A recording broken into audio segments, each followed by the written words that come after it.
चिपते चिपाते बनाएंगे लड्डू।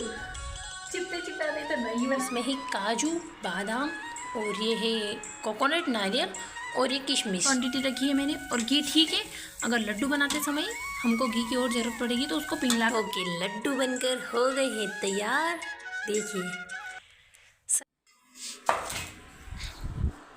तो जय श्री कृष्णा फ्रेंड, कैसे हो? आशा करती हूँ कि आप सब अच्छे होंगे। स्वागत है आप सभी का आज की ब्लॉग में। जो आज ब्लॉग स्टार्ट हो रहा है किचन से ही हो रहा है, लेकिन खाना बनाने से नहीं, ड्राई फ्रूट के लड्डू बनाने से। तो सर्दियाँ शुरू हो चुकी है और सर्दियाँ थोड़े दिनों बाद ख़त्म भी होने वाली है। तो सर्दियों में ही खाए जाते हैं ड्राई फ्रूट के लड्डू। तो तैयारी तो मैंने उसी दिन से कर ली थी जिस दिन मैंने पापड़ का आटा वगैरह आपको दिखाया था कि मैं तैयार कर रही हूँ। लेकिन थोड़े ड्राई फ्रूट मुझे कम लगते हैं, तो फिर मैं इनसे कल मंगवा कर शहर से आज बना ही लेते हैं ड्राई फ्रूट के लड्डू। तो तैयारी हमारी सारी हो चुकी है। चूल्हा मैंने लगा दिया है डबल, फिर वापस से चूल्हा लगाया मैंने क्योंकि मैं तैयारियों में लगी थी खाना बनाने के बाद।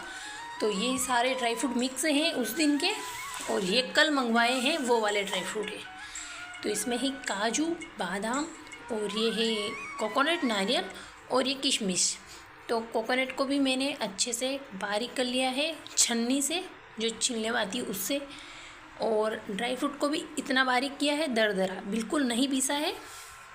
और ये हो रहा है घी गरम, और ये लगभग 2 किलो घी में अपने ड्राई फ्रूट बनकर तैयार हो जाएंगे। फ्रेंड, ये है मूंग दाल और उड़द दाल दोनों ही मिक्स, उनका आटा, और हमको और भी लगेगा तो हम इसमें गेहूं का आटा मिक्स करेंगे। तो इतनी सारी चीज़ों को मिलाकर, और प्लस इनमें मुझे शुगर पीसना भी बाकी है। तो थोड़ा शुगर हम पीसेंगे, स्वाद के अनुसार चखते जाएंगे और उसके बाद हम शुगर ऐड करते जाएंगे। शुगर को पीसकर ही ऐड करेंगे। तो यहाँ पर गेट को लगा देती हूँ, उसके बाद सारी तैयारी करूँगी, क्योंकि अगर मुझे कुछ चीज़ की ज़रूरत है, ऊपर जाना पड़े तो कहीं बिल्ली ना आ जाए, इसीलिए मैंने गेट को लगा दिया है। अब करेंगे तैयारी, चिपते चिपाते बनाएंगे लड्डू। गर्म हो चुकी है तो उसको पहले साफ करेंगे कढ़ाई को। और मैंने कढ़ाई के लगा दिए हैं ये वाले टेके, जी तीनों तरफ लगाए ताकि आग बाहर निकल सके और अपना काम जल्दी हो सके। अभी तो मैंने डाला है इतना घी, लेकिन जैसे जैसे मुझे ज़रूरत पड़ती जाएगी मैं और भी घी ऐड करती जाऊंगी। और आटे को तो घी पिघल जाए तो उसमें डाल देंगे हम ये आटा जो हमने पीसा हुआ था, और वो अच्छे से हिलाएंगे। और मुझे थोड़ा और आटा कम तो आटा कम लगता है तो मैं थोड़ा और गेहूं का आटा इसमें चार कर ऐड कर दूंगी। और गेहूं के आटे के साथ साथ अब थोड़ा सा घी भी हमको डालना पड़ेगा। तो घी अभी तक पिघला हुआ नहीं था, तो मुझे बहुत ही मेहनत लगती है घी को ऐसे अपने चम्मच से निकालने में। तो आटा आप देख ही रहे होंगे सूखा सूखा सा हो गया है। तो अभी इसमें थोड़ा और हम घी डालेंगे। तो ये चम्मच की सहायता से मैं बहुत ही ऐसे टाइट हाथों से फिर इसको निकालती हूँ। बड़ी मेहनत लगती है क्योंकि पिघला तो था, लेकिन घी वो नीचे ही पिघला था, ऊपर तक नहीं पिघला हुआ था। तो इसको हम घी को डालकर फिर घी अच्छे से पिघल जाए उसके बाद हिलाएंगे। और यहाँ साथ साथ हम छोटी छोटी तैयारियाँ भी साथ में करते जाएंगे। मैंने एक तगारा लिया, इसमें पूछ लिया इसको अच्छे से, मैंने इसको साफ पहले किया था अच्छे पानी से। और इसके साथ जो हमने ड्राई फ्रूट तैयार किए थे वो सारे इसमें मिलाकर तैयार कर लेंगे। तो फ्रेंड, ये आटा, तीनों तरह का आटा, गेहूँ का आटा, मूंग दाल का और उड़द दाल का, तीनों का इतनी क्वांटिटी रखी है मैंने। और घी ठीक है, अगर लड्डू बनाते समय हमको घी की और ज़रूरत पड़ेगी तो उसको पिघलाकर हम मिक्सचर में डाल देंगे। तो इतना सारा मिक्सचर है अपना, तो मैंने इस बड़े तगारे में ले लिया है। और अब अच्छे से आटे को सीखने के बाद आपको बताऊंगी, आटे को सीखते जाए, कम कम आंच पर इसको अच्छे से सेकना है तब तक कि इसकी अच्छे से खुशबू ना आ जाए और इसका कलर है वो थोड़ा रेड लाल न हो जाए, बिल्कुल।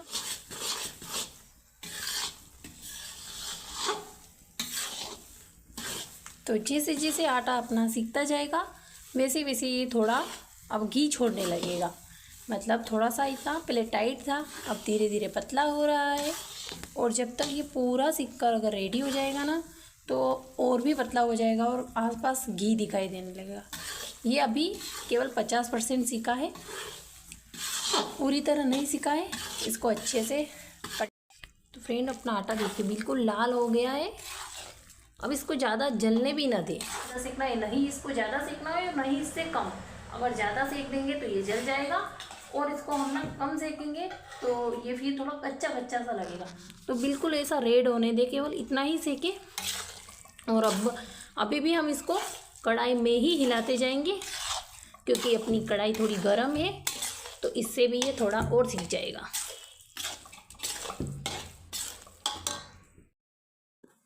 तो थोड़ी कढ़ाई ठंडी होने के बाद, आटा भी ठंडा होने के बाद हम इसको मिला देंगे इस तगारे में पड़े हुए मिक्सचर मतलब ड्राई फ्रूट के अंदर। और थोड़ा ठंडा ही होने के बाद मिलाएं क्योंकि नहीं तो फिर मिक्स करने के बाद हम जब लड्डू बनाएंगे तब हमको दिक्कत आएगी। तो सारे मिक्सचर को फिर मैं चम्मच की सहायता से मिला देती हूँ और फिर यहाँ मैं शक्कर भी मिला देती हूँ। तो थोड़ी और शक्कर लगेगी मुझे, लेकिन पहले मैं थोड़ी ही मिलाकर देखती हूँ कि टेस्ट कैसा लगता है। तो मैं चम्मच की सहायता से मिलाएंगी क्योंकि अभी भी मुझे थोड़ा गर्म लग रहा था, इसीलिए फिर मैं चम्मच से अच्छे से मिला रही थी क्योंकि आटे में जो है ना गुठलियाँ होती है उनको मैं चम्मच की सहायता से ही बिखेर रही थी। और यहाँ पर हो सके तो गूंद भी डाला जाता है, लेकिन यहाँ पर किसी को पसंद नहीं आता है, इसीलिए मैं गूंद नहीं डालती हूँ। बाकी सर्दियों के जो लड्डू बनते हैं उनमें गूंद तो अवश्य ही डाला जाता है। गूंद को चाहे पीस कर डालो या फिर पूरा ही घी में अच्छे से तल कर डालो। तो यहाँ घी मुझे थोड़ा और ज़रूरत लगती है तो मैं फिर घी को थोड़ा और डालती हूँ क्योंकि मैंने लड्डू बनाकर देखा था तो वो बनने में नहीं आ रहा था, इसीलिए थोड़ा से और घी को मैंने बढ़ाया है। आपकी इच्छा हो तो केवल मिक्सचर को ऐसे ही डिब्बे में भर कर रख दो, और या फिर नहीं कि लड्डू ही बनाने हैं तो फिर ऐसे छोटे छोटे लड्डू बनाते जाओ, ज़्यादा बड़े भी नहीं और ज़्यादा छोटे भी नहीं। अगर बड़े बनाएंगे तो फिर इनको तोड़कर ही खाना है, इसीलिए मैं बहुत ही छोटे छोटे बनाती हूँ ताकि एक पर्सन एक लड्डू एक दिन में ख़त्म कर सके। वैसे ही यहाँ पर तो ऐसे खाते हैं कि कहीं बस खेत पर जा रहे हो घूमते घूमते खाते हैं, ऐसा नहीं नियम है कि सवेरे उठ के ही एक लड्डू खाया। और हमारे दादी नानी तो कहते हैं कि जब लड्डू की दवाई चलती है तो खटाई भी नहीं खाई जाती है, मक्की की रोटी भी नहीं खाई जाती है। उनके नियम तो बहुत ही सख्त थे, लेकिन अब तो केवल फॉर्मेलिटी के लिए ही लड्डू बनाते हैं। फ्रेंड्स, सारे ड्राई फ्रूटों के लड्डू बनकर हो गए हैं तैयार। देखिए, सर्दियों की दवाई ख़त्म, मतलब दाने का हलवा, और इंजेक्शन बॉटल लड्डू को बोलते हैं हम। ये तो लड्डू बनाने में मुझे बहुत ही टाइम लगा क्योंकि टाइट बनाना पड़ता है, इनको टूटे है ना ऐसे दबा दबा कर।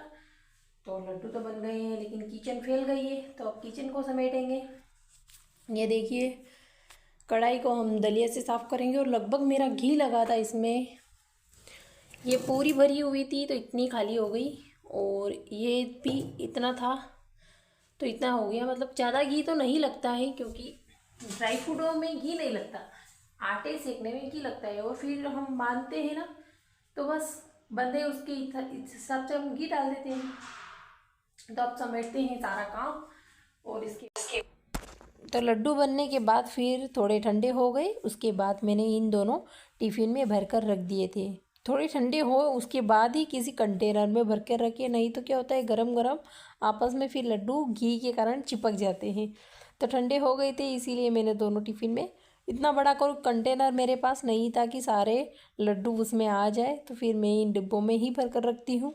और कढ़ाई को पहले दलिया से साफ़ करूँगी क्योंकि ये जो दलिया होता है ये भैंस को खाने में आ जाएगा। तो इसके में जो लगा हुआ घी वगैरह जो भी है सभी बाटे में डाल देंगे और भैंस को खा लेगी। तो एक गांव में यही फ़ायदा है कि कोई भी चीज़ वेस्ट नहीं जाती है। जैसे कि बच्चे वगैरह खाना नहीं खाते हैं तो वो भी खाना यूज़ में आ जाता है भैंसों के लिए।